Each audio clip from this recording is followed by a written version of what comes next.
Ya, escuché el recording in progress, así que me imagino que es momento de comenzar.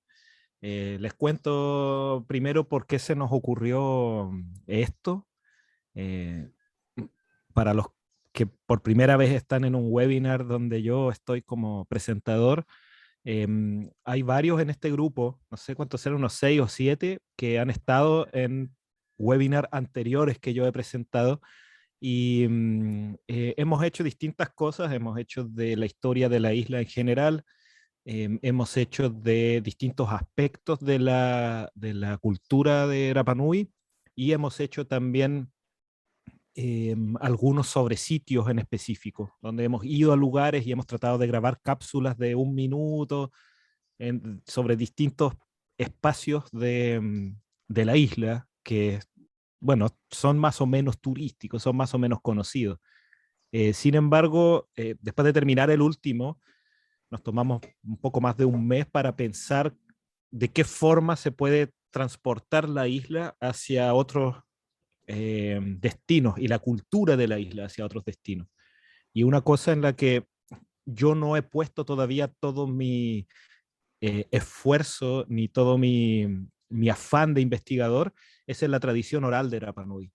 La tradición oral de Rapa Nui es bastante críptica. Yo, bueno, obvio, desde que, mis inicios, cuando empecé como a estudiar la cultura de la isla de donde viene mi madre, siempre leí historias de la tradición oral en versión, bueno, traducida al español, por supuesto, y siempre me pareció tan rara. Y cuando uno ya aprende mejor el Rapa Nui y las lee en Rapa Nui, no, no es que yo lo hable perfecto ni nada de eso, pero lo entiendo ahora, eh, sí hace un poco más de sentido en el idioma original, por supuesto, que en la traducción. La traducción a veces no hace mucho sentido, cuesta mucho, sobre todo porque quienes las tradujeron trataron de hacer una traducción muy fiel al texto, muy literal, y esas traducciones demasiado literales muchas veces hacen que se pierdan cosas que sea imposible entenderlas después.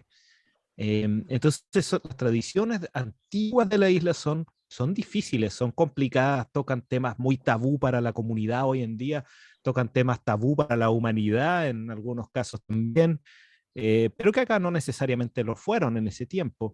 Sí, las tradiciones te indican a veces aprobación o condena moral hacia lo que hacen ciertos personajes de los relatos, pero eh, es difícil de entenderlas. Entonces, mi intención a través de esto es tratar de, a través de un proceso como de osmosis, de retomar estas tradiciones antiguas, sobre todo relatos antiguos, revisar todas las fuentes que han recopilado estos relatos antiguos, vincularlos con lo que yo he escuchado directamente de fuentes vivas, ya tratar de ver cuánto ha cambiado y todo eso, y tratar de asimilar ciertos conceptos para poder transmitírselos a ustedes, porque yo creo que más allá de lo difícil que son estas tradiciones, y ahí está lo interesante, cuando algo así es difícil, normalmente tiene en el fondo hay un tesoro escondido, yo creo, que vale la pena encontrar y vale la pena develar. Yo creo que estas tradiciones, el tesoro que tienen escondido son historias que tienen significados universales, muy humanos, podríamos decir. Así que en base a esa idea, la intención es transformar esto en 12 relatos contados con imágenes de los sitios donde ocurrieron los hechos, con algunas partes grabadas en los lugares, ya ando con un micrófono lavalier ahora, un micrófono que me pongo ahí para poder grabar en terreno y que el viento no sea tan complicado. El viento siempre, cuando uno trata de grabar con un micrófono directo de la cámara, es terrible, pero vamos a tratar de evitarlo de la mejor forma posible con este micrófono y el resto va a ser relato en off con imágenes de los lugares que son los más relevantes, ¿ya? Así que bueno, esta sesión es más bien introductoria y bueno, al final podemos, por supuesto, aclarar todas las dudas sobre cómo se va a llevar a cabo, así que me alegro mucho de tenerlos aquí. Así que bueno, procedamos hablar sobre Rapa Nui, historia tradicional, pasado, presente y futuro. Cualquier, en cualquier momento pueden dejar un mensaje, yo lo voy a responder, o me interrumpen simplemente o levantan la mano. No sé cómo funciona eso de levantar la mano en WhatsApp, pero cualquier cosa, me interrumpen en cualquier momento y pues, con cualquier duda o lo que sea. Ok, ya, a ver. Bueno, comenzamos con algunas características de la tradición oral de Rapa Nui. Yo siempre he dicho, y algunos, los que ya han estado antes, van a escuchar que me repito un poco con algunos conceptos que quizás sirve para reforzar. La tradición oral para mí es una de las tres pilares sobre el conocimiento del pasado de la isla. A nosotros, bueno, estando aquí, lo que nos interesa más bien es el pasado de la isla, no tanto el presente de la isla. En algún momento podemos hacer un webinar sobre el presente de la isla, pero en este momento nos transportamos hacia el pasado y hacia el pasado principalmente precristiano, antes de la cristianización, antes de la evangelización de la población local, por ende una época en la que el pueblo Rapanui estaba, digamos, la época en la cual se configuraron todos los rasgos particulares que hacen de esta cultura una cultura única en el mundo, ya única en Polinesia y por ende única en el mundo. Así que es uno de los tres pilares. Por supuesto, los otros dos pilares para conocer el pasado del pueblo Rapa Nui son la historia occidental o el relato histórico, las narraciones históricas escritas que dejaron los visitantes de los barcos europeos, barcos extranjeros que visitaron Rapa Nui antes de la cristianización y que alcanzaron a ver algo de la cultura antigua muy brevemente, en un lapso de horas o algunos pocos días, sin entender mucho, sin hablar el idioma, pero algo alcanzaron a ver y esas descripciones que ellos dan son útiles también para eso. Y finalmente el tercer pilar es el trabajo científico en general, que incluye la arqueología, pero la arqueología no es lo único, sino que todos los trabajos relacionados con la botánica, la paleobotánica, paleoclimatología, todos los estudios relacionados con la vegetación que hubo, con la fauna que hubo antiguamente, y cómo esas cosas, el relato, o no el relato, el estudio científico se correlaciona o no con los otros dos, con la descripción histórica o la tradición oral de Rapa Nui. Em, los orígenes de la tradición oral en Polinesia, bueno, Rapa Nui se dan más bien en Polinesia. La tradición oral es la forma original de transmitir conocimiento y de transmitir eh, lecciones, moralejas a las generaciones siguientes. Y eso en todo el mundo, en todo el planeta. En Polinesia era especialmente importante ya que en estas pequeñas islas del Pacífico, o como dicen los antropólogos samoanos, en este mar de islas, ¿ya? No estas islas dispersas en el océano, sino que es un mar de islas. Eh, en este contexto era muy necesario en las sociedades muy especializadas que se fueron dando transmitir el conocimiento de forma que no solo fuera didáctica y fácil de aprender para quien venía después, sino que además que se preservara, ¿ya?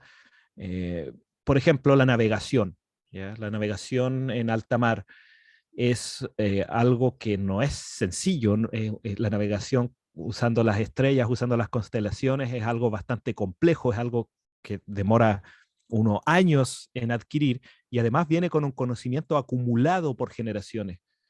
Em, no sé si de repente se acaba la civilización, viene un evento, una tormenta solar que destruye todos los satélites, toda la electricidad del planeta, eh, y volvemos a la edad de piedra. No es que alguien pueda aparecer de un día para otro y construir un teléfono celular, porque esto es conocimiento acumulado durante muchas generaciones. Lo mismo pasa con la navegación polinésica en esos tiempos, es conocimiento que se fue acumulando con el paso de las generaciones y cómo fue posible acumularlo a partir de esta doble enseñanza que es la práctica permanente y la transmisión de conocimientos vía tradición oral. Así que bueno, tiene la función de transmitir conocimiento práctico, pero también lecciones morales Normalmente en estas tradiciones, la gente que causa daño, la gente que hace males a los demás, termina mal, ¿ya? Pero siempre recordando que son males según la cultura de cada una de estas islas o de Rapa Nui en este caso en particular. O sea, cosas que hoy en día quizás no nos parecen transgresiones a la moral occidental, eh, eh, tomista o qué sé yo, a lo mejor en esa época eran transgresiones terribles. En Polinesia siempre esto se vincula con los conceptos de tapu, ¿ya? Tapu como lo sagrado, y transgredir un tapu es algo que es bastante negativo y que puede traer castigos que, bueno, pueden ser castigos no tan severos o castigos muy terribles, incluyendo la pena de muerte, ¿ya? Así que, bueno, la tradición oral tiene eso, origen en Polinesia y llega a la isla de esa forma, tal cual como en el resto de la Polinesia.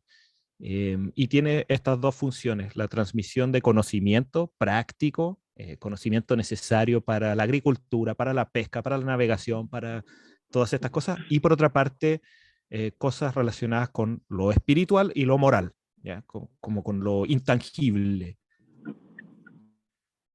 Ya, ¿qué formas toma la tradición oral de Rapa Nui? Bueno, múltiples formas, y en Polinesia en general también. Las formas más conocidas y las que vamos a tocar o abordar acá son los relatos, son las narraciones, o como algunos dicen, incluso los cuentos, ¿ya?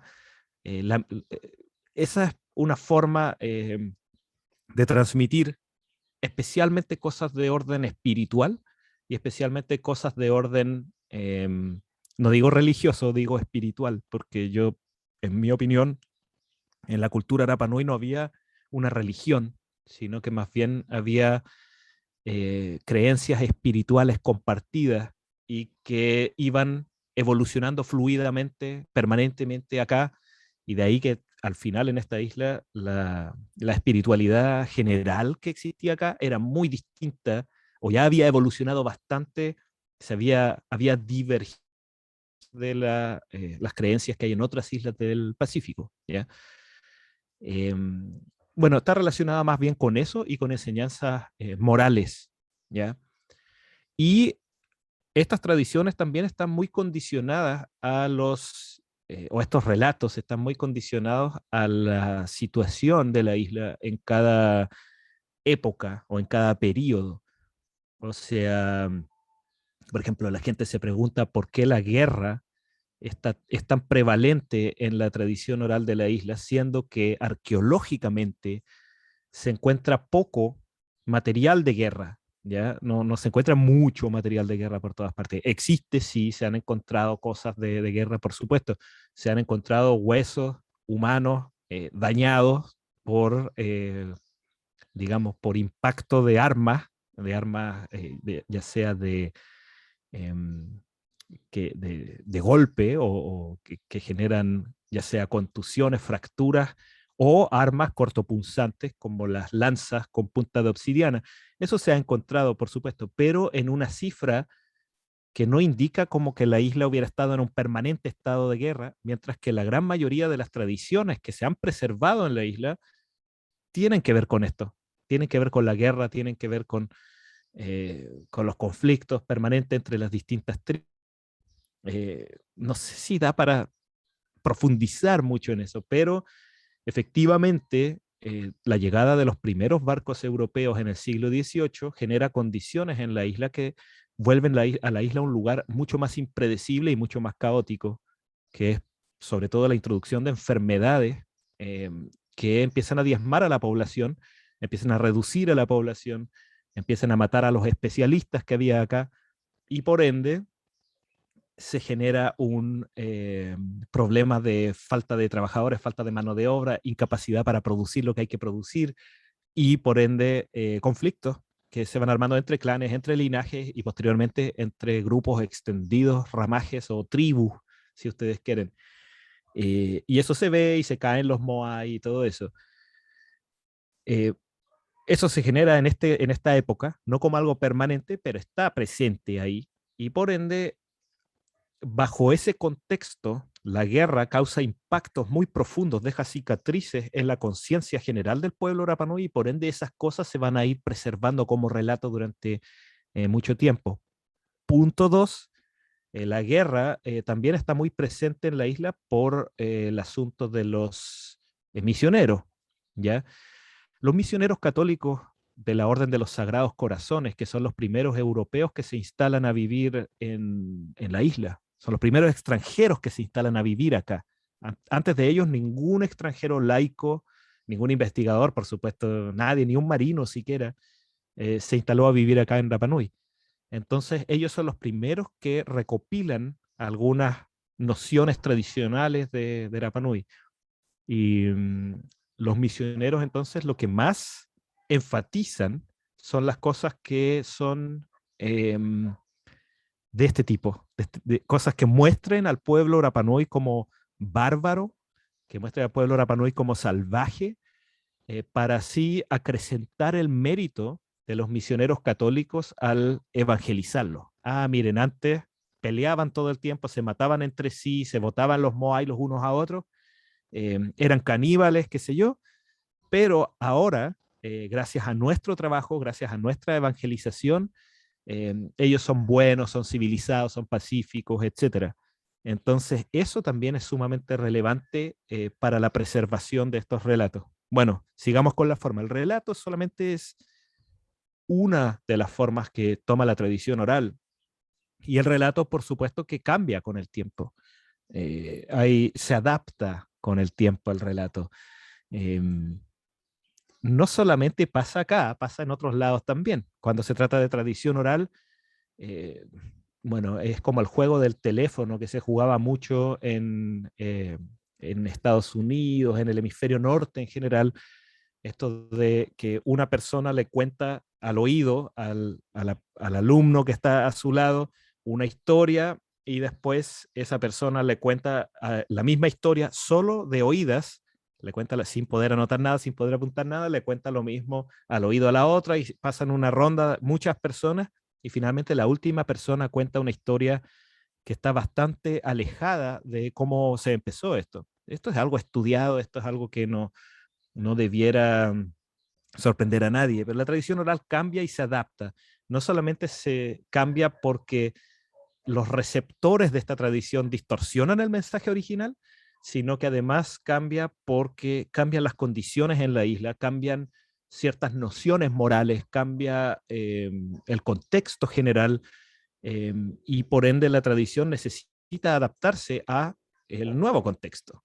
Así que eso es súper importante también, entender que la tradición no nos ha llegado prístina, pura, hasta el día de hoy. Nos llega como era probablemente justo antes de la llegada de los misioneros católicos o incluso después de la llegada de los misioneros católicos, explicando o justificando sucesos que ocurrieron bastante después. ¿Ya?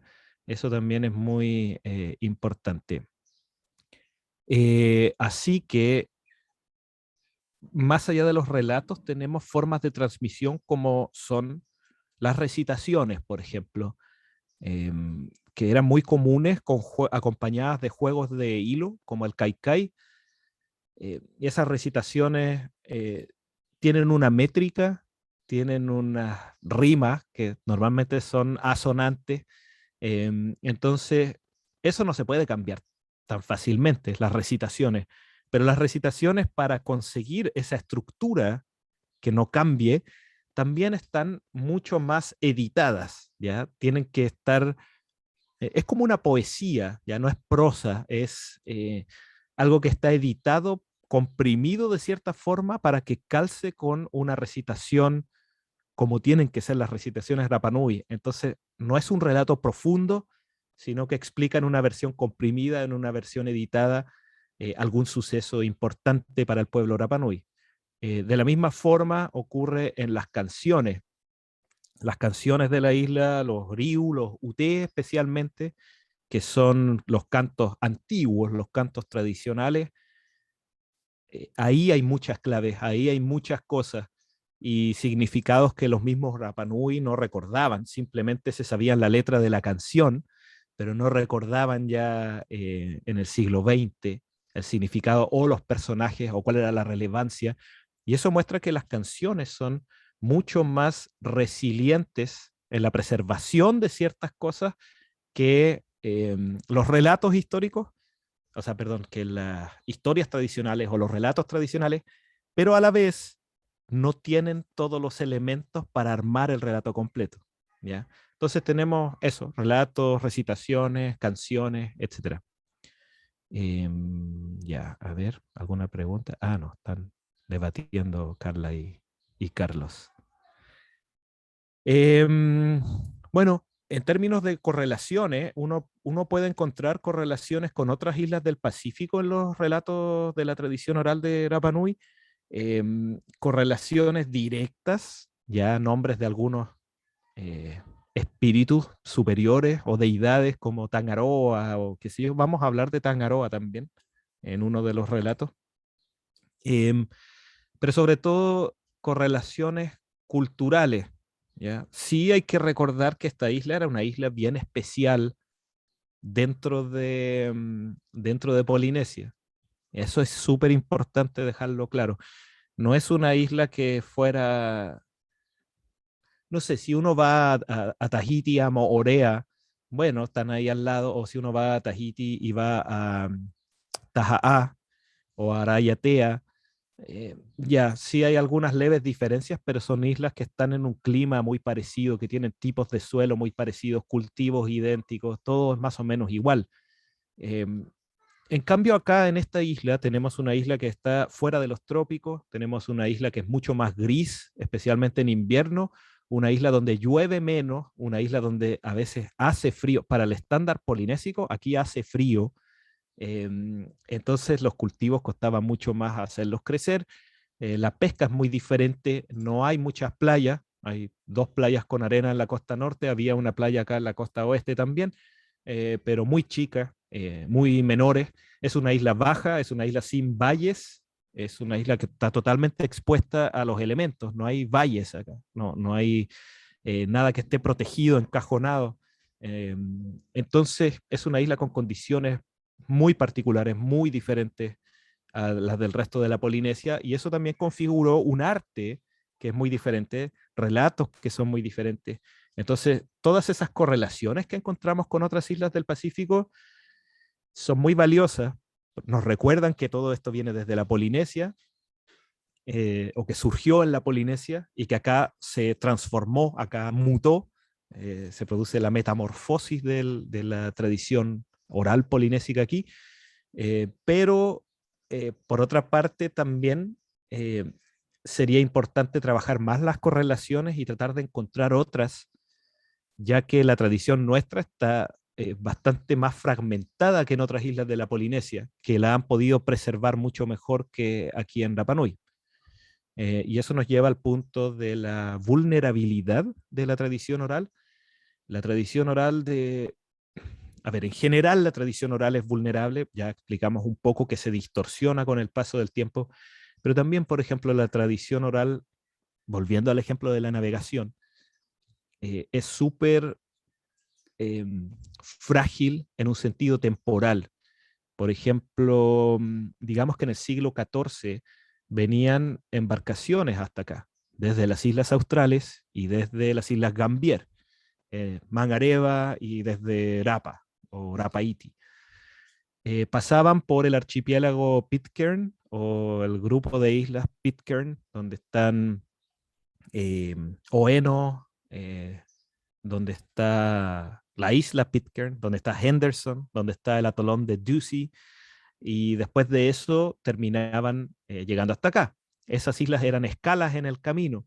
Bueno, el atolón de Ducie no tiene mucho para sacar, tiene algunas palmeras con cocoteros, pero si necesitaban agua podían sacar de ahí. Fuera de eso no había mucho más. Pero sí en Henderson y en Pitcairn especialmente, lo que acortaba mucho el viaje para llegar hasta la isla. Entonces existía ese conocimiento sobre cómo llegar hacia Rapa Nui a través de estas islas, ¿ya? Deteniéndose en la ruta por acá, recolectando víveres posiblemente había grupos polinésicos que vivían temporalmente en estas islas para abastecer a las embarcaciones que venían hacia acá o que iban hacia Sudamérica, cosa que también sabemos que se hacía. Em, Así que bueno, llegaban hasta Rapa Nui, pero de pronto esta navegación que se transmitía en forma oral, que se transmitía enseñándole a los aprendices, los especialistas, maestros navegantes, los que transmitían la información al futuro maestro navegante, y estos son gremios, o sea, esto no se transmite fuera de ese grupo de especialistas, maestros navegantes, que son probablemente tradiciones familiares. Se necesita práctica para poder mantenerlo.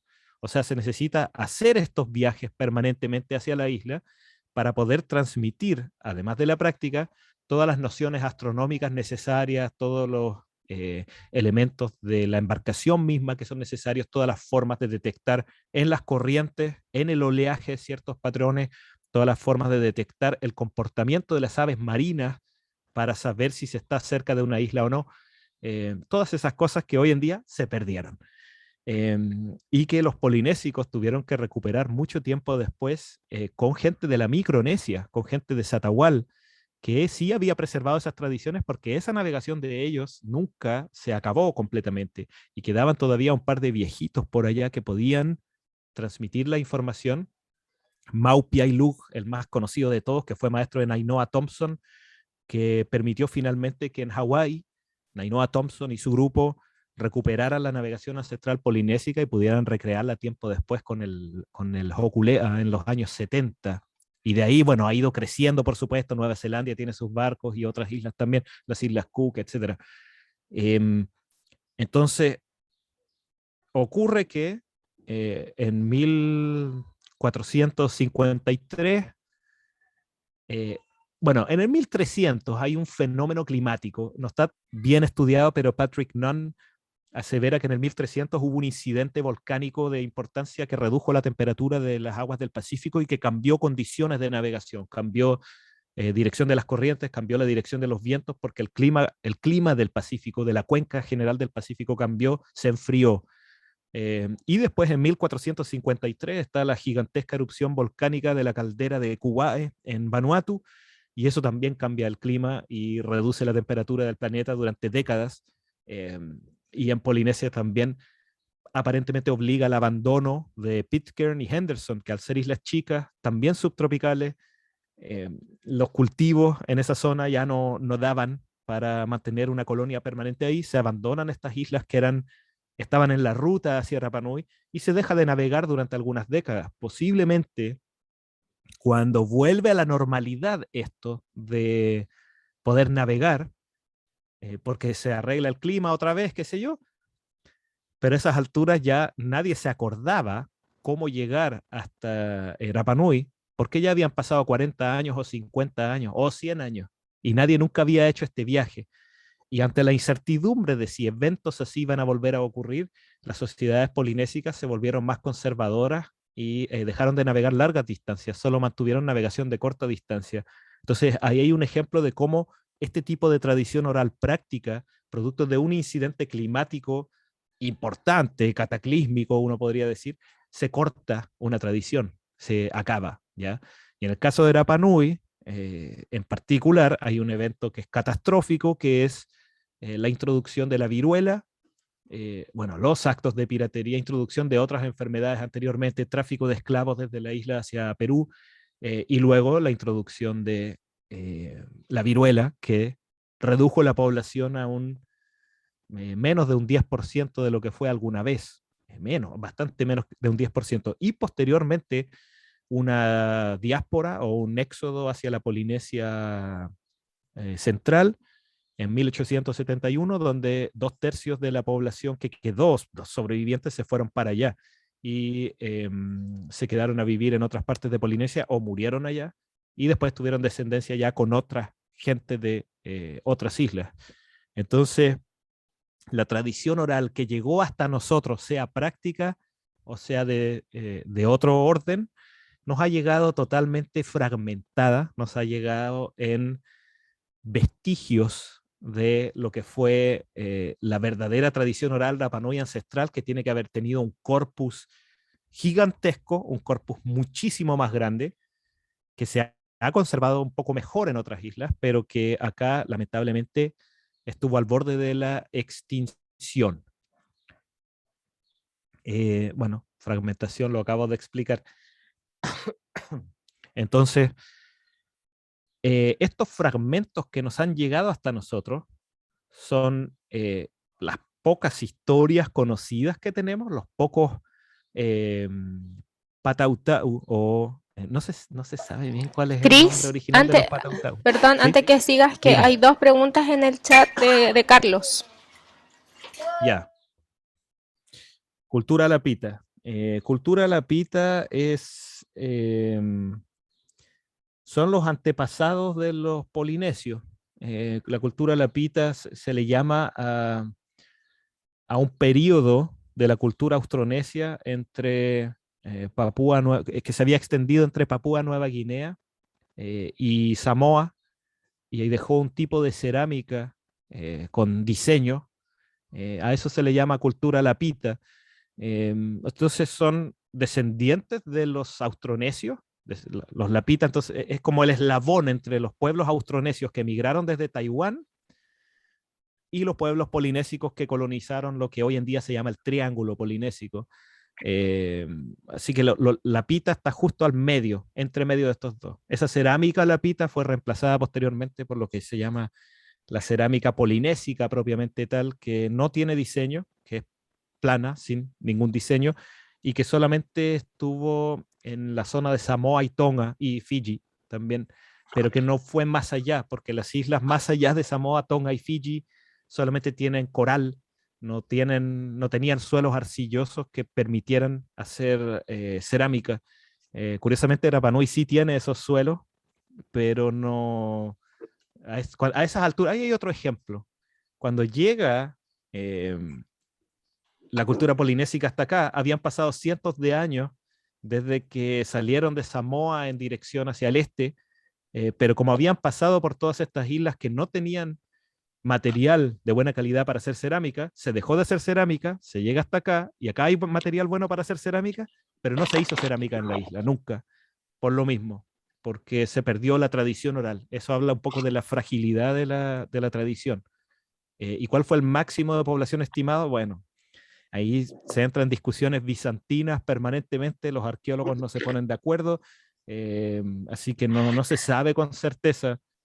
Yo sigo un poco la tesis de que la cantidad de jardines de roca y estructuras agrícolas indican que hubo un máximo superior a 10.000 habitantes y probablemente estamos hablando de unos 12.000 habitantes como población máxima en su apogeo, ¿ya? Y llegamos a tener 110, 111 en 1877 entre población diezmada, secuestrada o población que se fue hacia la Polinesia Central. Eso es lo que quedó aquí. Y los que estamos hoy en día vivos descendemos de ese puñado de Rapa Nui que quedó, más algunos que volvieron desde la Polinesia, pero muy pocos. Estamos hablando de máximo unos 20 que volvieron del Pacífico, o 20, 25 quizás. Entonces nosotros descendemos de ese pequeño grupo. Así que, bueno, las tradiciones que quedaron acá, producto de esa fragmentación, son tremendamente valiosas, son tremendamente importantes porque son los únicos vestigios y los últimos vestigios que quedaron de la cultura Rapa Nui, que alguna vez fue mucho más grande. Y claro, bueno, quizás filológicamente, a través de estudios lingüísticos, se le puede sacar, se puede exprimir un poco más lo que quedó, ¿ya?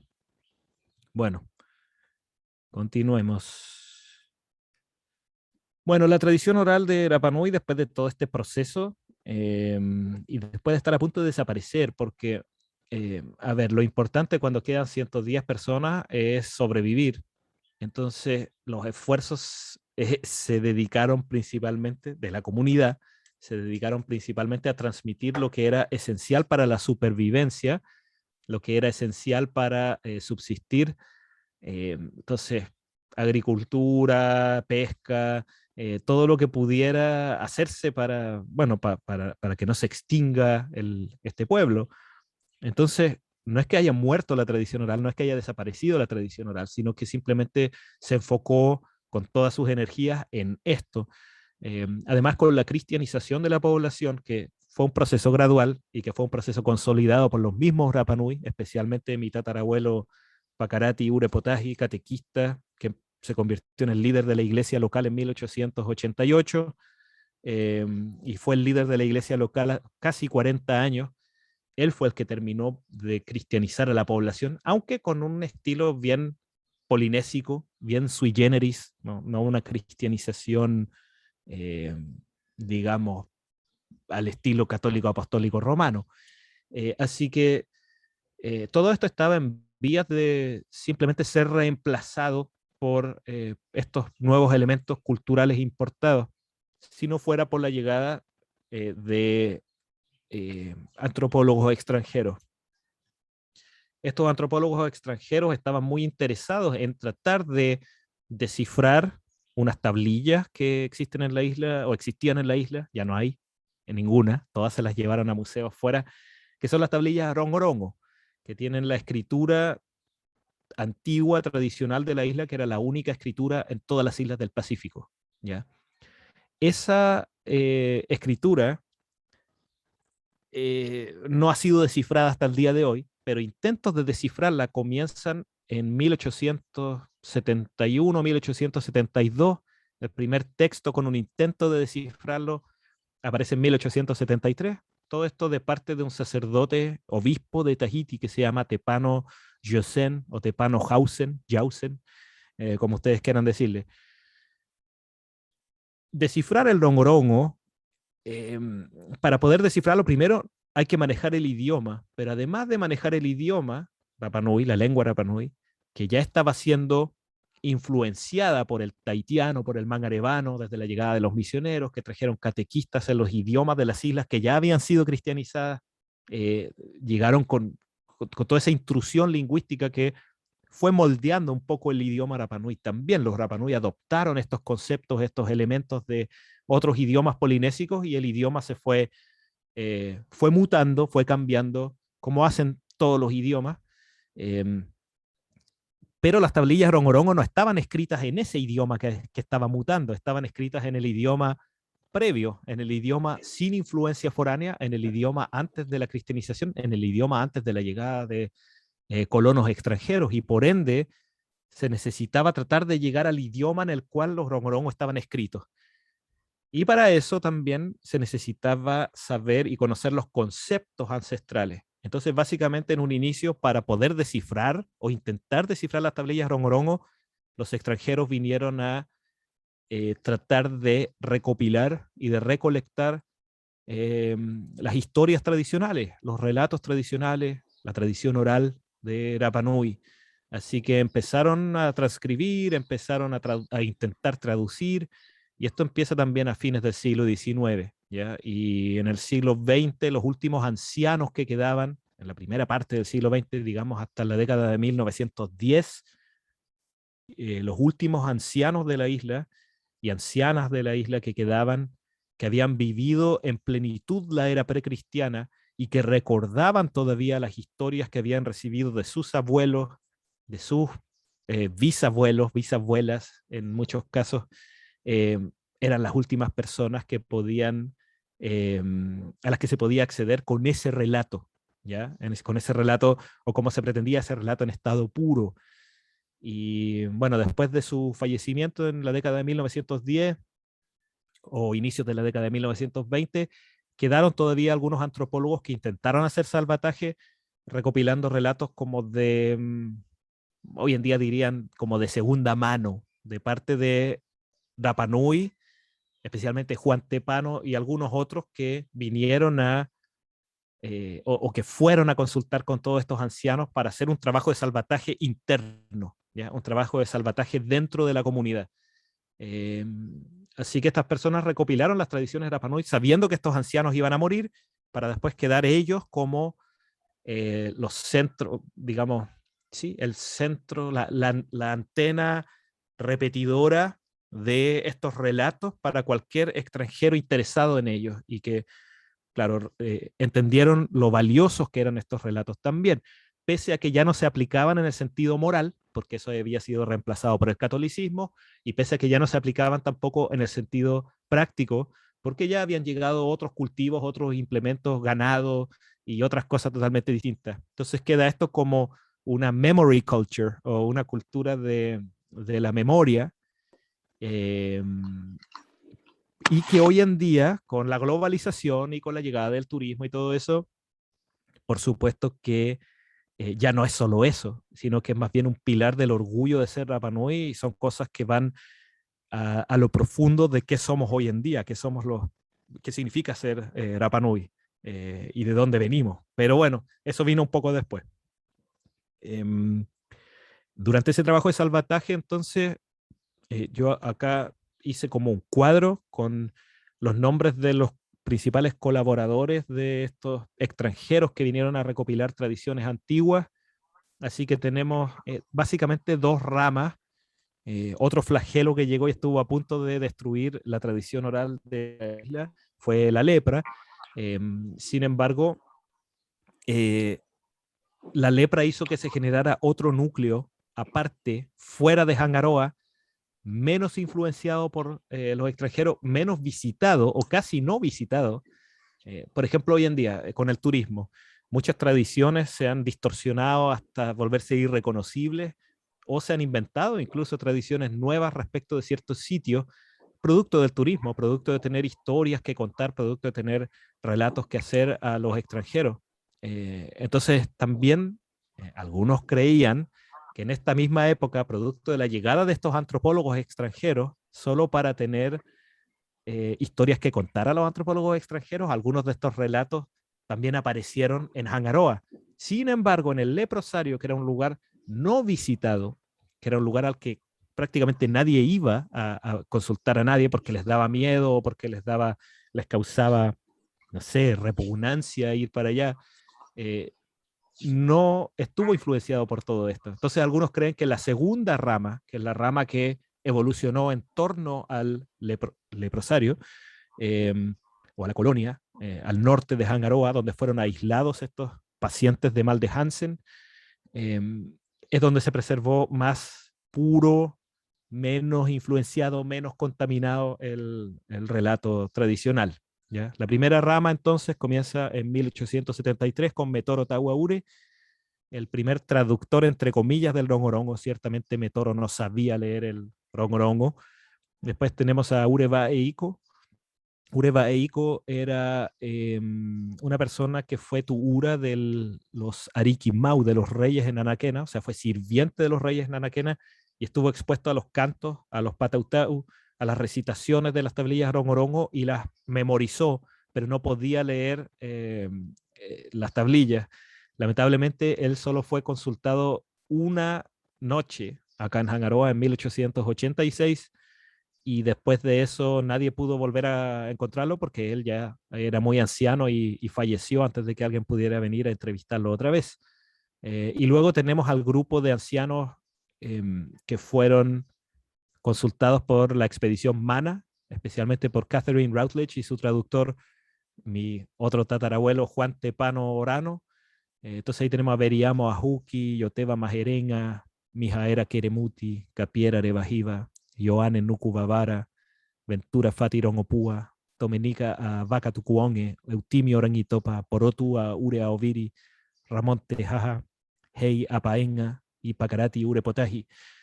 Todos ellos, yo los nombro uno por uno porque son personas que forman el núcleo de una gran parte del corpus tradicional que tenemos hoy en día.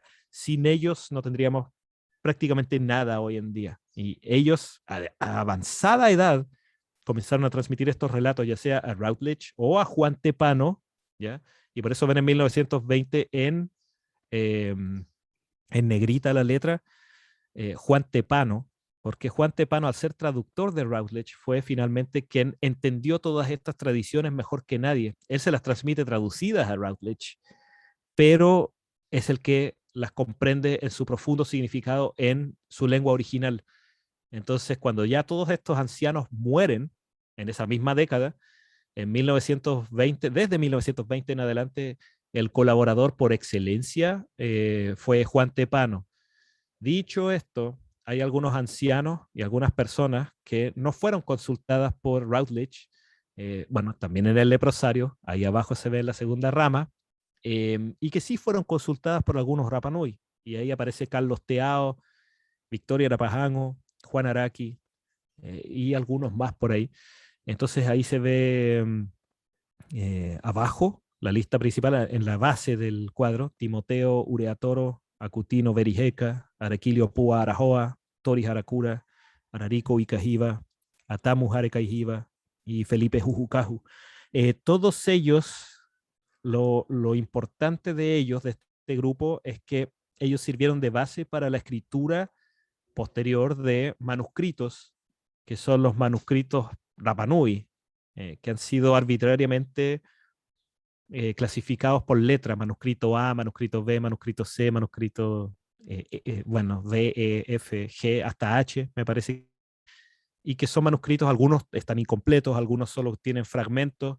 Hay uno que desapareció en el mar, se lo llevó Esteban Atán en un viaje en bote y nunca volvió a la isla, así que uno se perdió. Hay otros que están en el Museo Kon-Tiki, en Noruega, así que, y hay unos que han sido publicados. El más conocido, el manuscrito E, que algunos hoy en día toman como una de las Biblias de la tradición oral de Rapa Nui, aunque solamente contiene un relato completo de la saga de Hotumatua, no tiene otras tradiciones fuera de esa.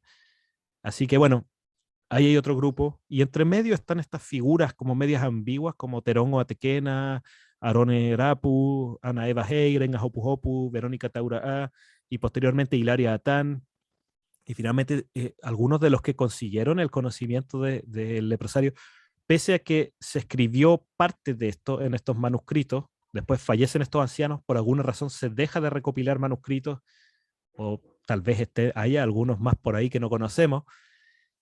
Arturo Teao y Gabriel Beriberi, que continuaron transmitiendo después de que todos ellos fallecieron, hicieron como un poco el rol que hizo Juan Tepano en Hangaroa con estos otros ancianos. Arturo Teao y Gabriel Beriberi hicieron el rol de continuadores de la tradición.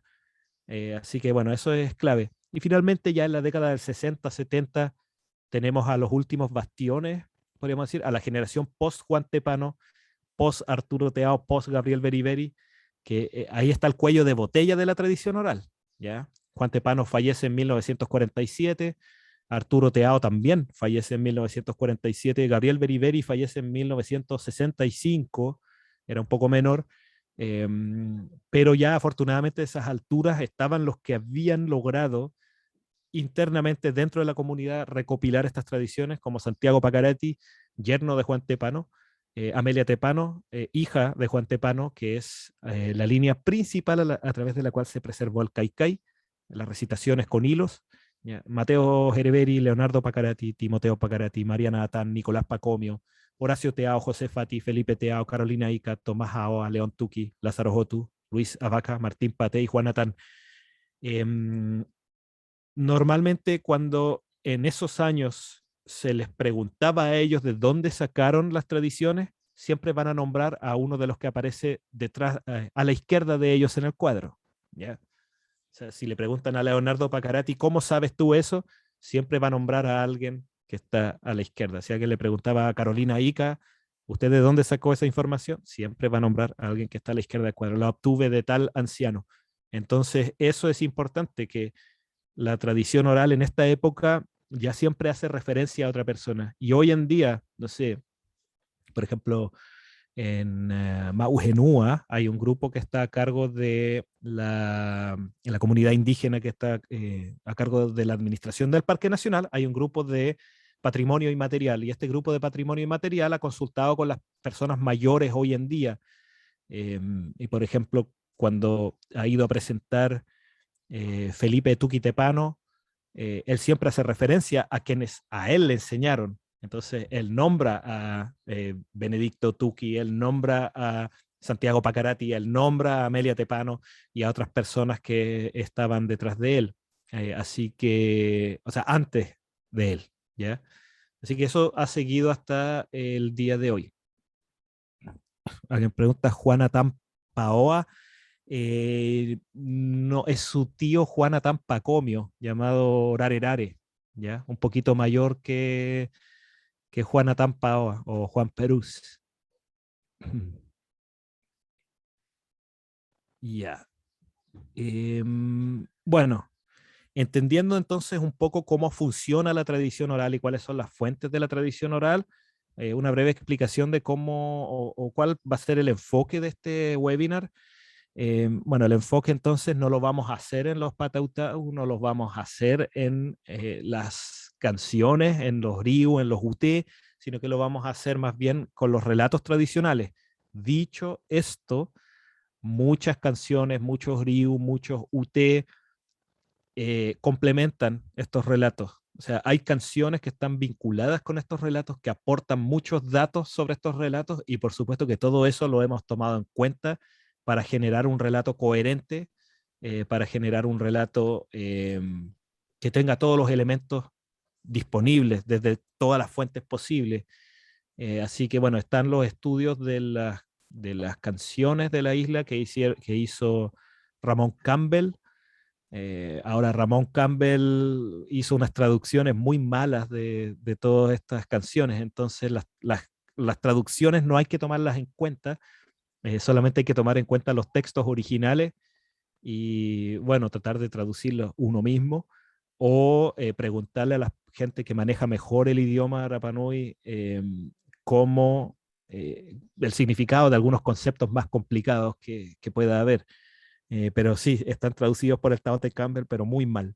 Casi todos están pésimamente traducidos. A ver, más preguntas. Sí, Cristian, yo quería hacer una pregunta. Ya, dígame. Mira, con respecto a lo que decías tú de la tradición oral, pasaba que entre las mismas personas, ancianos, coros, como le llamen, existían contradicciones, que hasta el día de hoy me parece que también existen. Por ejemplo, a mí me tocó hace muchísimos años escuchar una diferencia de opiniones sobre un término, y los dos eran personas que contaban como dices tú, seguía la tradición oral de cierto tema, pero los dos tenían una posición súper opuesta. Me parece que eran entre Juan Lajaroa y Coquijay, no recuerdo bien si eran ellos, pero me llamó la atención que los argumentos que tenían cada uno eran súper claros, pero los dos eran súper opuestos. Y, y siento que hay muchos temas que se contraponen entre mismas, como que no se sigue una sola tradición oral, se da mucho el conflicto de opinión sobre un tema, ¿o me equivoco? No, no te equivocas, es totalmente cierto. Efectivamente es así. Uno, a ver, contribuye en parte que la tradición oral que recibimos, o sea, que recibieron los Rapa Nui del siglo XX, está muy fragmentada, entonces hay detalles que no están explicados. Solamente la tradición se contó de una forma y son detalles que no están explicados o están en un idioma que no se entiende tan bien hoy en día, o simplemente es por la típica competitividad de los polinésicos. Cuando uno, no sé, a ver, como anecdóticamente, si uno va hoy en día y le pregunta a un Rapa Nui algo sobre algún tema y el Rapa Nui te cuenta eso, ¿ya? Y después uno quiere una segunda opinión. Siempre acá es esencial tener segundas opiniones cuando uno pregunta a un Rapa Nui vivo hoy. Siempre es bueno tener una segunda opinión, siempre es bueno ir a preguntarle a otro. Pero es una cosa que es muy común, es cuando uno va a preguntarle al otro, ah, sí, es que mira que le pregunté al no sé cuánto, y te dicen, ¿a quién le preguntaste? A este caballero, el X. Y sí, casi siempre la reacción es, ese no sabe nada. ¿Por qué le fuiste a preguntar a ese si ese no entiende nada? Nunca supo de la tradición oral. Ahora dice que sabe, pero nunca, cuando los viejos le querían enseñar, él se arrancaba para ir a la playa o algo así. Y viceversa. Si uno va después donde el mismo y le pregunta por el otro, siempre es como, ay, se no sabe nada, no tiene idea de nada. Eso es muy común, los arqueólogos que estuvieron acá en el siglo XX lo vivieron también, preguntándole a gente muy erudita. Y ciertamente los arqueólogos entendían que ambos sabían mucho, pero los colaboradores entre sí no se tenían en tan tanto aprecio por el conocimiento del otro. Entonces sí, hay diferencias, pero normalmente muchas de esas discusiones son por cosas nimias, son por cosas muy pequeñas, por detalles que salió del Jarepaenga y pisó con el pie izquierdo para salir del Jarepaenga y el otro dice, no, mentira, porque pisó con el pie derecho, viste, no sabes nada, estás mintiendo, qué sé.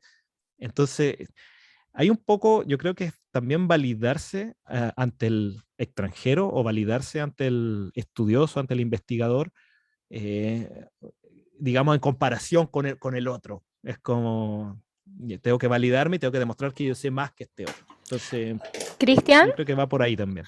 Ujú. lo que dice la Edith también se da harto en las canciones y yo ya he llegado a la conclusión que depende mucho de quién escribió esa canción, por ejemplo. Lo que quiso interpretar el autor de esa canción es distinto a otra persona que tome esa canción, que sea Rapa Nui, que sea Continental, quien sea, a cómo lo interpreta. Entonces ahí va por la vivencia de la persona que creó, por ejemplo, esa canción, que puede contar algún relato antiguo, como que ese tipo de diferencias son comunes de ver. Yo estoy de acuerdo y yo creo que la tradición oral, incluyendo la música, son siempre cosas interpretables. De repente el error es tratar de buscar una cosa objetiva en la tradición oral. Y la tradición oral no busca ser objetiva, no es su intención ser objetiva. La tradición oral es interpretable. Cuando uno escucha una letra de una canción, por ejemplo, a uno le puede hacer sentido esa letra de una canción. No digo canciones de Rapa Nui, digo cualquier letra de cualquier canción de cualquier artista vivo hoy en día del mundo, ya canten el idioma que canten, en inglés, en español, en francés, cualquier idioma. Una letra de una canción a uno le puede hacer sentido de cierta forma, aun si el que la compuso, el que escribió la letra, lo hizo con una intención completamente diferente. Todo está en cómo uno toma el mensaje y cómo uno interpreta el mensaje. No estamos hablando, esto no es matemática, es lenguaje, y el lenguaje siempre va a ser así, siempre va a tener esas cosas, y lo mismo pasa en tradiciones orales de cualquier parte del mundo. Entonces, y yo también, obvio, a ver, con este webinar, para muchos yo estaría probablemente distorsionando, alterando el mensaje original y qué sé yo, pero es parte de transmitir. Cuando uno se arriesga a transmitir estas cosas, uno sí o sí está aportando la interpretación propia. Siempre, ¿ya? No hay una cosa pura, objetiva, donde esté todo pa. No hay un relato periodístico de la tradición. Estas cosas son simbólicas, así que bueno, eso es importante tener en cuenta y que lo tengan en cuenta durante todo este webinar, que lo que yo estoy transmitiendo no es matemática, sino que es mi interpretación de estos relatos y no es algo definitivo en absoluto, sino que son cosas que otra persona va a transmitir de otra forma, ¿ya? Rangi Hei dice, no, ya, la historia es así, todo depende de cómo lo vivió, quién lo cuenta. Sí, eso mismo, es muy cierto. Y Angélica dice, Juan Tepán Orano es el mismo que se supone participó en la Guerra del Pacífico. Sí, es el mismo, pero ya hemos, con una investigación acuciosa, descartado que él participó en la Guerra del Pacífico porque tenía 7 años cuando empezó la Guerra del Pacífico. Yo creo que la confusión está porque Juan Tepano estuvo en el ejército, en el regimiento Maipo, y fue soldado del regimiento Maipo, y yo creo que hay historias que se han mezclado. Otro ejemplo de cómo la tradición oral es frágil. Juan Tepano estuvo en Valparaíso, en el regimiento Maipo, se graduó como soldado allá, estuvo de hecho 5 años en el continente y 3 años que tenemos perdidos Hay unas fuentes por ahí que aseguran que Juan Tepano viajó al continente en 1898 con el rey Diro, porque ya había estado en el continente antes, y hay un rumor de que él estuvo y participó de la guerra civil del 91 como parte de la Guardia Civil. Y bueno, puede ser. Juan Tepano hablaba excelente español para los estándares de esa época, y por eso también había mucho de traductor, porque él aprendió español allá y aprendió a escribir también allá en el continente durante sus tiempos allá de soldado. Pero Guerra del Pacífico fue mucho antes y él era demasiado joven para haber estado ahí, pero sí hay un grupo de Rapa Nui que estuvo en el continente probablemente al inicio de la Guerra del Pacífico. Es un grupo de Rapa Nui a los que se les perdió la pista, que son isleños que viajaron, son 12 Rapa Nui que se subieron a la corbeta O'Higgins. En realidad eran muchos más, pero la corbeta O'Higgins en 1870 aceptó a 12 Rapa Nui a bordo y los llevó al continente porque ellos querían irse de la isla. Estaban un poco saturados de la situación terrible en la que estaba la isla y se fueron para allá. Y está el reporte del viaje de la Baquedano y el reporte periodístico en Mejillones cuando llega la Baquedano al continente. Y ahí los diarios de la zona anuncian que vienen a bordo estos 12 isleños y que estaban en buen estado de salud y con muchas ganas de integrarse a la comunidad en el continente. Pero después la Baquedano se va, o sea, la Baquedano, la O'Higgins se va a Valparaíso y ahí se les pierde totalmente la pista. Entonces, una investigación profunda debería ir al registro civil y tratar de buscar datos de 1870, después de la llegada de la Baquedano, de inscripciones, porque probablemente les pusieron nombres nuevos, nombres en español, nombres chilenos, y por eso y nunca más supimos de ellos, ¿ya? Y yo creo que esa historia de algunos de ellos que probablemente se enrolaron en el ejército para ir a la guerra contra Perú y Bolivia, esa historia se mezcló probablemente con la historia de Juan Tepano, de Juan Araki y de José Piribato, porque también se dice que Juan Araki estuvo en la Guerra del Pacífico y que José Piribato estuvo en la Guerra del Pacífico, pero no puede ser por un tema cronológico. Ok.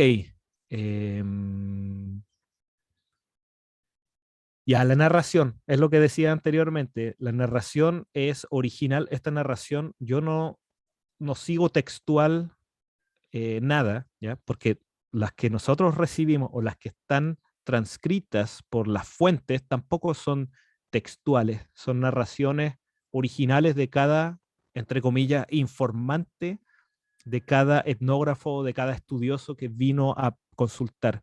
Entonces se transmiten espontáneamente sin leer nada. Así que bueno, yo tomo ese legado finalmente, tomo esa bandera de transmitir la tradición como se transmitía en ese tiempo, que es eh, agarrar la información que uno tiene, sea como sea que uno la haya recibido, y después narrarla hacia la audiencia, pero de la forma, bueno, de una forma que a uno le haga sentido y de la forma en la que uno cree que a la audiencia le va a hacer sentido. Por añadidura, estas narraciones yo las voy a narrar obviamente en español.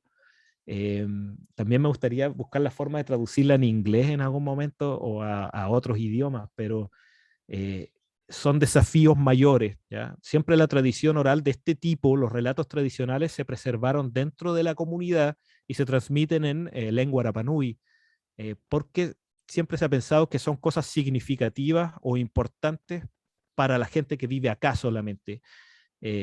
Sin embargo, yo creo que a ver, muchas de estas tradiciones, como dije al principio, tienen significados universales y que son cosas que hay que desmenuzar, hay que separar los elementos y uno puede encontrar montones de cosas muy interesantes en cada una, ¿ya?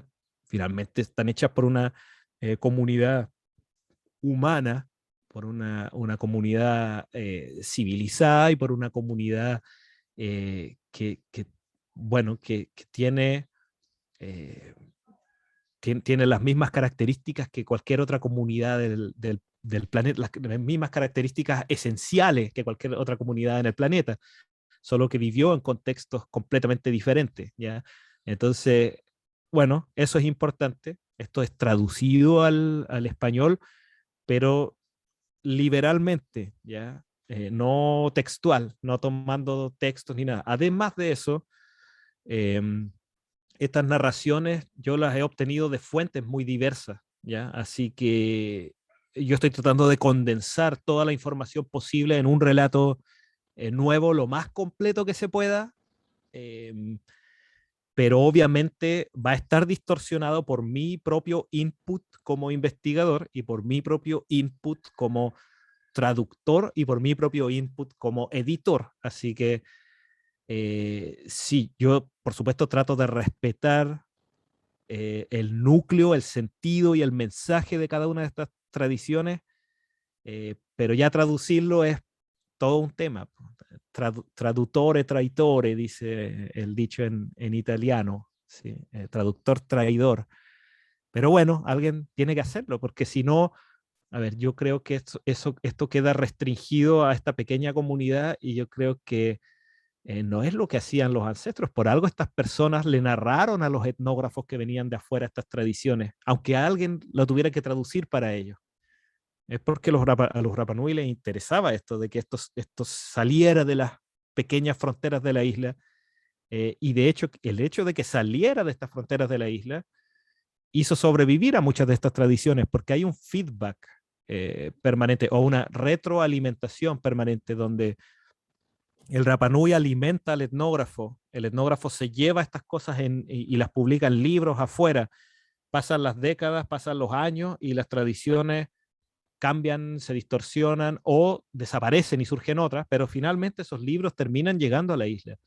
Y cosas que Metro o que Bartel, por ejemplo, desde la época de Metro hasta Bartel, en los años 30 hasta los años 50, Bartel se dio cuenta de que los Rapanui habían empezado a usar libros como referencia para muchas de estas tradiciones. De lo mismo se dio cuenta Olaf Blixen en los años 70, un antropólogo argentino, que los mismos Rapanui estaban utilizando estos libros para ir recuperando las tradiciones. A Blixen no le gustaba nada porque, bueno, estaba ese elemento de la pureza. En esa época los antropólogos trataban de buscar lo más puro posible, lo más ancestral posible. Entonces, si un Rapanui usa un libro para informarse de su propia historia, eso lo decía con mucho desprecio estos extranjeros, eh, ya no sirve porque se están informando a partir de los mismos libros que escribieron los extranjeros. O sea, saben más de su cultura a través de los libros que a través de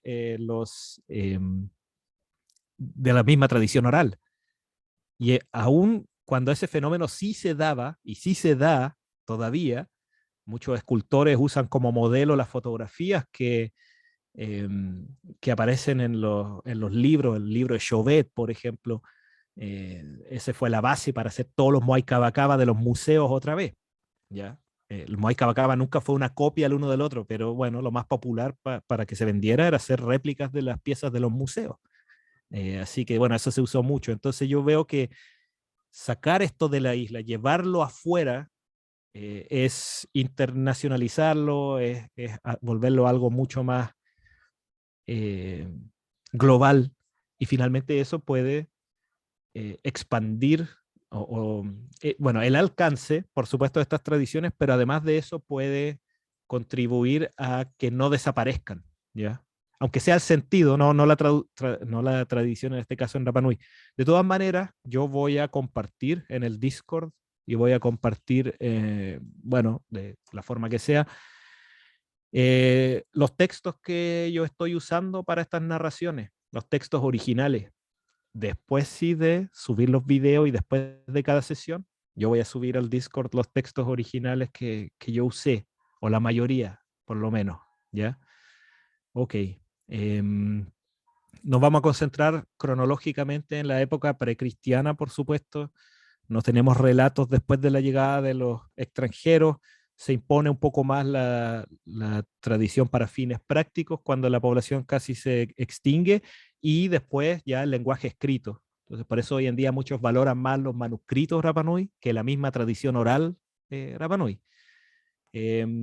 Y bueno, vamos a tratar en las sesiones todos los sábados, ¿ya? Porque los videos los vamos a subir los jueves.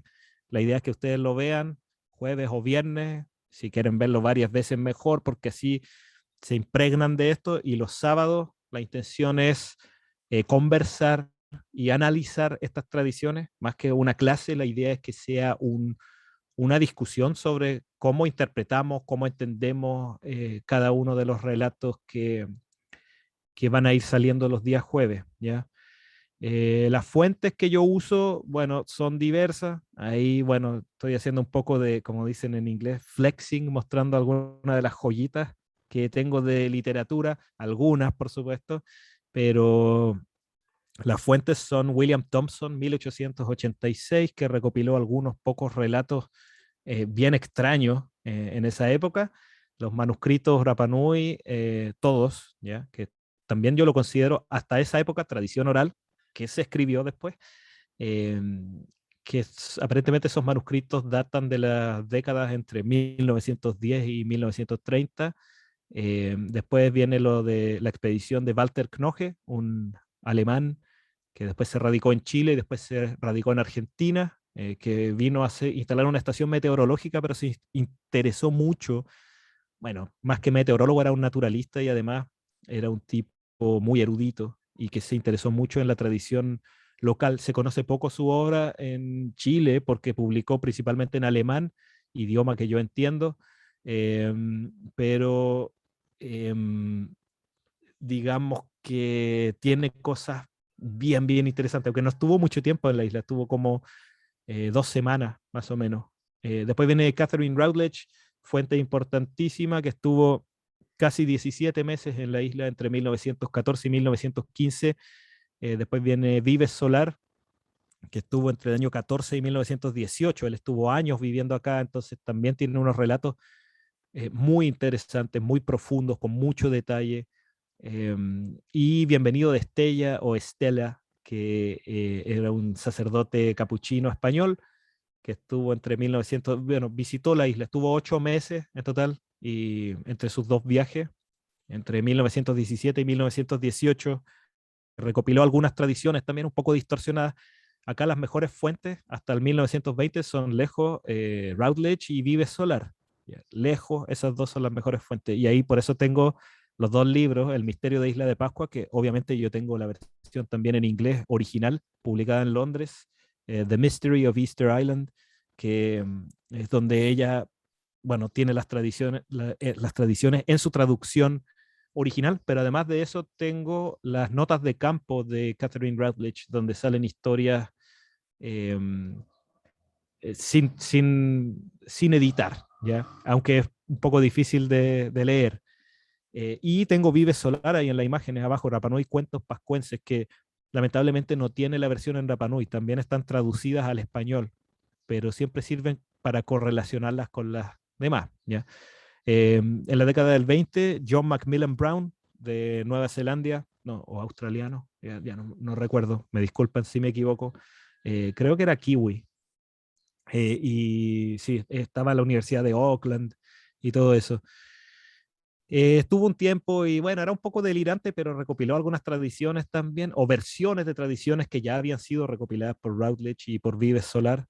Después está lo de Robert Casey, que también publica traducidas al inglés algunos relatos en un estilo bien novelesco, en un estilo bien, me gusta su estilo, pero bien novelesco, y estoy seguro que está con mucho detalle agregado por él, con mucho condimento agregado por él, pero bueno, todos lo hacemos, ¿no? Todos lo vamos a hacer, yo lo voy a hacer también un poquito. Después vienen los de Metro y la Vacherie, ambos miembros de la expedición franco-belga que estuvo en Rapa Nui entre 1934 y 1935. Ellos trabajaron principalmente con Juan Tepano y con Victoria Rapajango y algunos otros, Carlos Teao, Santiago Pacarati, etcétera. Pero sobre todo con eso, Nicolás Pacomio. Pero sobre todo con los dos primeros, con Tepano y con Victoria Rapajango. Y tenemos después lo de Sebastián Engler, que ya es como lo más sustancial en términos de número, la cantidad de leyendas que recopiló el padre Sebastián, que se ve ahí en ese libro de color rosado, ediciones de la Universidad de Chile. El padre Sebastián recopiló muchas más leyendas. Esa es una selección, lo que está en el libro. Yo tengo sus notas de trabajo que están en el museo, en el MAPSE, y ahí hay más historias, hay más relatos Y él, la gracia que tenía es que transcribía todo en Rapa Nui y luego traducía al español. Entonces ahí uno tiene acceso ya a los relatos en Rapa Nui, y el padre Sebastián Engler trabajó con ambas líneas ya de conocimiento, la de Hangaroa, habló con Juan Tepano, habló con Mateo Gereveri, habló con los grandes relatores de este lado de Hangaroa, pero también con los grandes relatores del lado del leprosario, con Arturo Teao y con Gabriel Beriberi principalmente. Así que él tuvo esa información, la transcribió al Rapanui y finalmente después la tradujo al español y al alemán y al inglés, porque él hacía conferencias en varios idiomas. Él hablaba como 11 idiomas, ¿ya? Y después tenemos algunas tradiciones que dejó Federico Felbermayer de la futura Sociedad de Amigos de Isla de Pascua. Él visitó la isla el año 46 y 47, y dejó algunos relatos publicados que no aparecen ni en las leyendas ni en los textos anteriores de Englert. Así que es súper importante lo de Felbermayer. Thomas Bartel, años 50, 57, 58. Otro autor cuyo trabajo no se conoce tanto en Chile porque publicó en alemán principalmente, y hay muy pocas cosas de él traducidas, pero otra vez, afortunadamente. Y lo otro de Bartel es que publicó en Rapa Nui, o sea, transcribió en Rapa Nui y después tradujo al alemán. Entonces uno tiene muchos de sus relatos en Rapa Nui. Bartel estudiaba la lengua Rapa Nui, era filólogo, antropólogo, hizo clases en varias universidades en Alemania y acumuló un corpus bien importante. Fue probablemente el académico más importante sobre la isla entre la década del 50 y la década del 70. Así que sumamente importante su trabajo. Intentó traducir el Rongorongo. En un momento dijo que lo había conseguido, pero al final no fue así. Ramón Campbell, era médico y trabajó acá como doctor en la isla en los años 60 y 70, el Taote Campbell, y tuvo, bueno, hay mucho tiempo después, habló con Victoria Arapajango, la tuvo de colaboradora a Victoria. Entonces de ahí pudo obtener mucha información, y otras personas, Santiago Pacarati, o sea, más o menos los informantes que había tenido Metro, pero bastante mayores, sin por supuesto considerar a Juan Tepano, que era como el núcleo de mucha de esa información. Y finalmente lo de Olaf Blixen, que me parece muy valioso, que fue el último que pudo consultar con Santiago Pacarati y que hizo un trabajo monumental y gigantesco sobre el Kaikai, y recopiló y analizó antropológicamente muchas tradiciones de la isla. Entonces su trabajo también es fundamental para esto, ¿ya? Y por supuesto el resto es mi propia investigación o mis propias conversaciones, porque esto siempre me he dado cuenta de que lo mejor para poder conseguir relatos de la gente Rapa Nui viva hoy, la gente mayor, no es hacer una sesión solemne sentándose en una mesa, poner la grabadora y dejar que hable, sino que son más bien conversaciones casuales, que cuando uno se encuentra en la calle, uno se pone a conversar con esta persona del clima, de cualquier cosa, y de a poco uno va llevando la conversación hacia la tradición a partir de lo que uno sabe, y después esta gente a uno le enseña eh, a partir de lo que uno dijo. Entonces, como, ya no, pero mira, yo te la voy a contar mejor porque tu versión está un poco errada, distorsionada, qué sé yo. Entonces, esa yo creo que es la mejor forma, más que sentarse solemnemente en un lugar con una grabadora, porque ahí siempre bajo presión, la forma de relatar es completamente distinta. Ya, yo no soy etnógrafo, soy historiador, pero es lo que a mí me ha resultado siempre mejor, ¿ya? Y bueno, nunca lo he hecho con este interés de hacer este webinar, es algo que llevo años haciéndolo, y es como para, bueno, tratar de recibir un poco de esos datos. Carlos Funk pregunta si Felbermayer era arqueólogo. No era arqueólogo, no sé qué era, pero yo no creo que haya sido cientista social, ¿ya? Creo que era alguna otra cosa, empresario, no lo tengo muy claro. Ok, y cerramos con los relatos que vamos a tocar en esto. Llevamos un buen rato, así que los relatos del ciclo actual de estos 3 meses que se vienen El primer ciclo son estos 4 relatos, que es el relato de Ure-Ohei. Es una historia sobrenatural, es una historia que tiene todos los elementos clave de la mayoría de los relatos tradicionales de la isla. Tiene elementos sobrenaturales, tiene elementos mágicos, tiene elementos de venganza, que es como el tropo principal, la venganza, ¿ya? Eh, Así que, bueno, está eso, ¿ya? La historia de Ure-Ohei. Después viene la historia de Oroi. También hay un relato ahí de conflicto, siempre. La dialéctica está ahí presente. Oroi, hermano de Hotumatua, que lo sigue desde la Polinesia, que lo sigue desde Jiva hasta acá y comete bastantes fechorías. Así que está esa historia de Oroi también y de su fin acá en Rapa Nui, en un lugar bien clave de la isla que hasta el día de hoy se llama Oroi, esa zona. Después tenemos el relato de Takapau Hakareba a Teque, que es una historia de una piedra, entre comillas, mágica. Es una piedra con poder, que es también un tropo en Polinesia muy común. Es un tropo muy común en Tahiti, es un tropo muy común en las Islas de la Sociedad, en las Marquesas, y acá en Rapa Nui es una de las que va quedando. Hay otra también que es Puohiro, y que se les atribuyen propiedades similares relacionadas con la pesca, pero es una piedra muy valiosa. Muchas de estas historias de Rapa Nui tienen que ver con objetos de gran valor místico, mágico, y que tienen que ser cuidados, resguardados, y que ciertas familias los protegen y que no hay que dejar que otros se los lleven, ¿ya? Y la historia de Tama Teranokau, que es una historia que se relaciona con la vegetación que hay dentro del cráter de Ranokau, y que también tiene, por supuesto, elementos sobrenaturales muy interesantes. Esta historia de Tama Teranokau y de Kope Iti Iti Ama Itaki.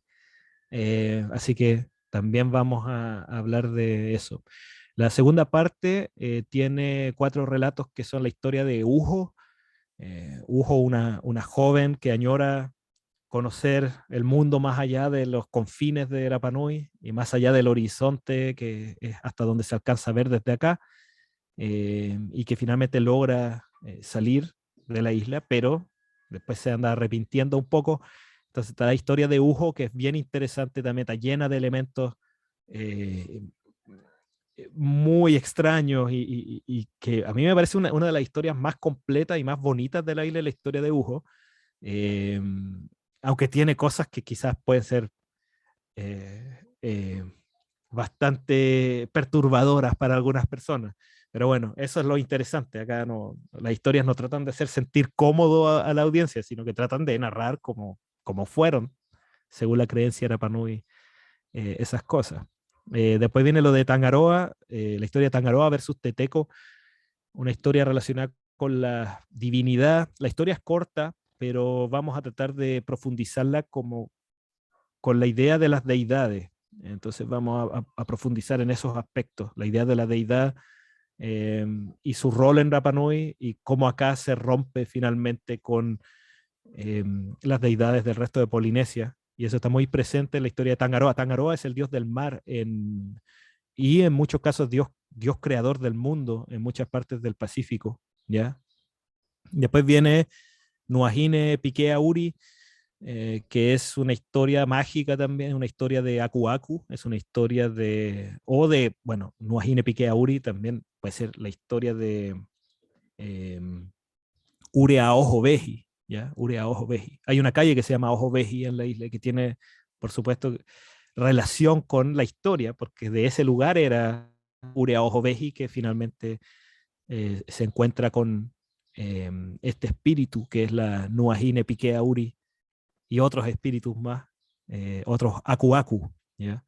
Ahí también vamos a aclarar de qué se tratan los Aku Aku y todo eso. Y la historia de Tai Hareatua, que es una historia de la creación de un Moai en Danoraraku, y que tiene muchas cosas que como se cuenta hoy en día no tienen mucho sentido, pero bueno, yo tengo mis creencias al respecto, así que obviamente la voy a tratar de transmitir ahí, en ese relato del Tai Hareatua. Y la última parte son las historias de Aio, que es otra historia de venganza, venganza sangrienta, muy brutal. Esa es una historia gore prácticamente.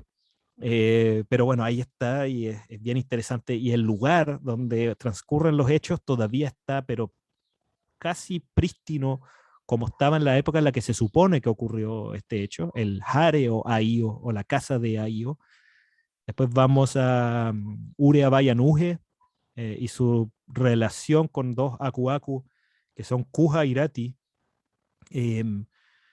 Y bueno, Urea Bayanuge, encontré durante la preparación de este webinar una cosa tremendamente interesante que eh, es una diferencia con el relato más antiguo recopilado, por ejemplo, por Vives Solar, comparado con el relato que recopila Olaf Blixen en los años 70 con Santiago Pacarati, el año 71, un año antes de que muriera mi bisabuelo Santiago. Eh, y es un elemento, pero fascinante, que no, mejor no lo voy a adelantar, pero es fascinante. Y es una historia conocida y una historia de la cual hay muchas canciones y hay muchos patautá, muchos relatos. Hay un kaikai también, o dos kaikai relacionados con Urebayanuge. Y Urebayanuge, de hecho, tiene dos historias, que una sobre la creación de los primeros anzuelos de hueso y otra relacionada con estos dos espíritus Kuja Irati que lo quieren secuestrar. ¿Ya? Después vamos a hablar del Moai Cabacaba y del origen del Moai Cabacaba, que es la historia de Tuuco Hijo, un Ariki, que es el primero que talla los Moai Cabacaba después de ver dos espíritus en un cráter. Algunos la conocen, la mayoría la conocen, pero esta viene recargada, yo creo. Y finalmente vamos a cerrar con la historia de Moko Arangiroa, que es una historia complicada, que es una historia que se ha mezclado con otra, una historia que es la historia de Raraku, y que se ha ido mezclando y que hoy en día Raraku deja de aparecer nombrado y solamente se nombra Moko Arangiroa. Pero es muy extraña esa historia y yo creo que vale la pena contarla. Tiene nociones relacionadas con la pesca, tiene, o por supuesto, cosas relacionadas con la violencia, también con la venganza, también con los espíritus. Entonces, una historia súper completa como para cerrar el primer ciclo.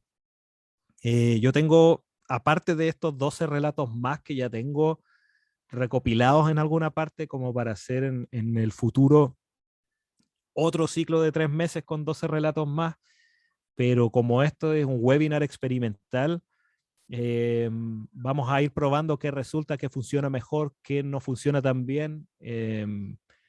Respecto de las imágenes en terreno y todo eso, para el ciclo siguiente, digamos, de 12 relatos, espero tener por fin un estabilizador de imagen para la cámara, que es como lo único que me va faltando porque todos los demás lo tengo. Pero mientras tanto vamos a funcionar como se pueda con el celular, con el lavalier y tratar de que la imagen se vea lo más estable posible así. Ok, creo que eso es el fin de la presentación. Ahora podemos pasar a preguntas o comentarios, dudas, cualquier cosa que quieran que aclare en este momento.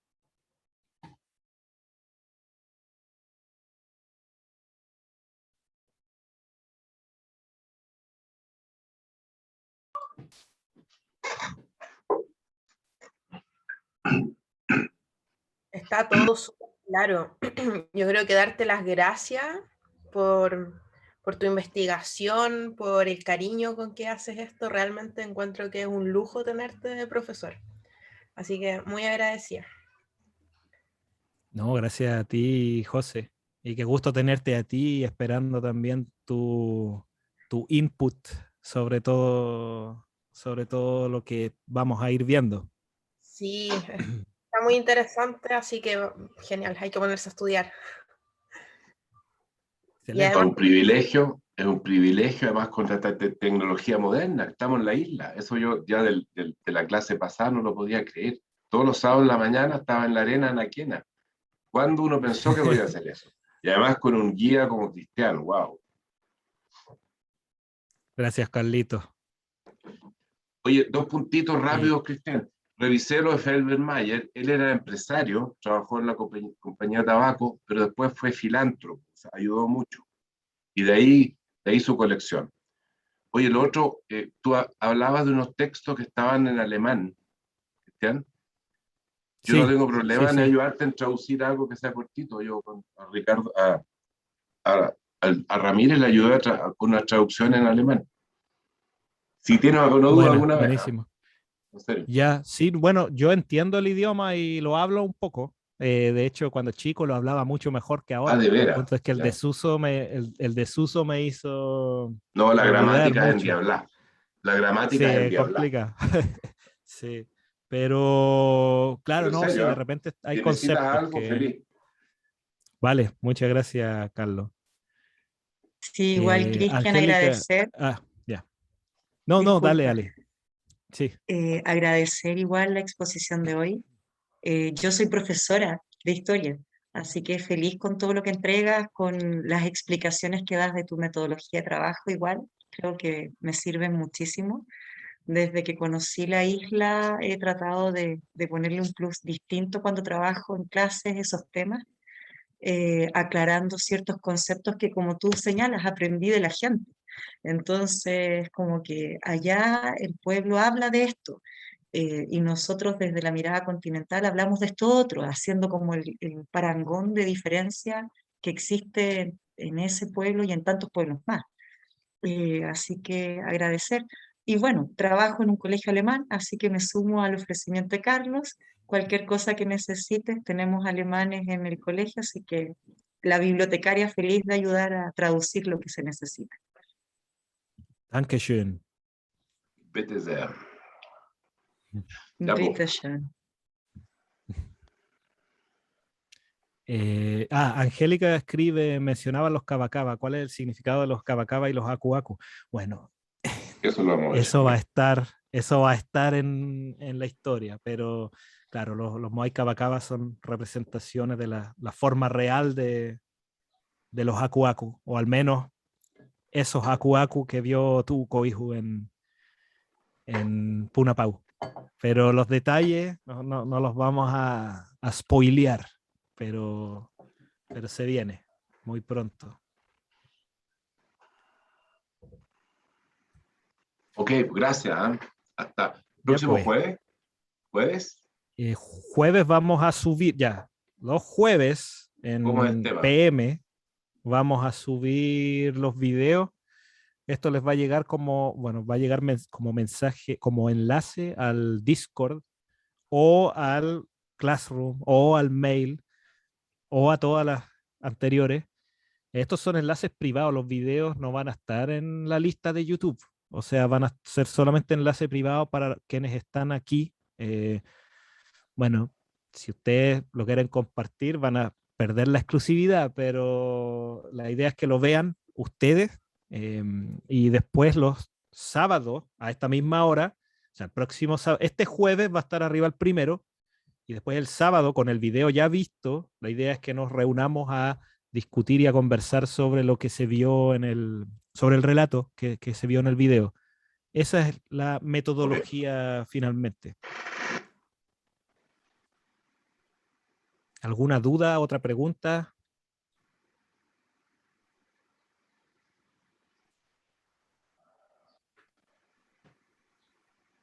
No, no. Esperando. Ok. Cristian, yo Eh, solo reiterarte que mi asistencia va a ser intermitente porque estoy en un programa de estudio de educación inclusiva con interculturalidad con gente de México y nos dan 2 semanas de vacaciones y estoy en ese periodo, pero después entro a clase y son también los días sábados, así que ahí a través de los videos los acompañaré. ya, sí, Carla siempre sube los videos de las sesiones, así que de todas maneras, si se pierden alguna sesión los sábados, va a estar disponible el video de lo que se habló, de lo que se conversó. Sí, yo creo que igual vamos a subir, como decía Cristian, también el material que suba él a Discord. Yo igual lo voy a complementar en Classroom porque no todos se manejan tan bien con Discord. ¿Ya? Para que no se pierda el material. Chao, gracias. Ya pues, que esté muy bien. Gracias Chao, a Carlito. todos. Bueno, gracias a ustedes, gracias, Carlita. Nos vemos pronto, que estén muy bien. Yorana, Maururu. Y Arana. Chao, chao.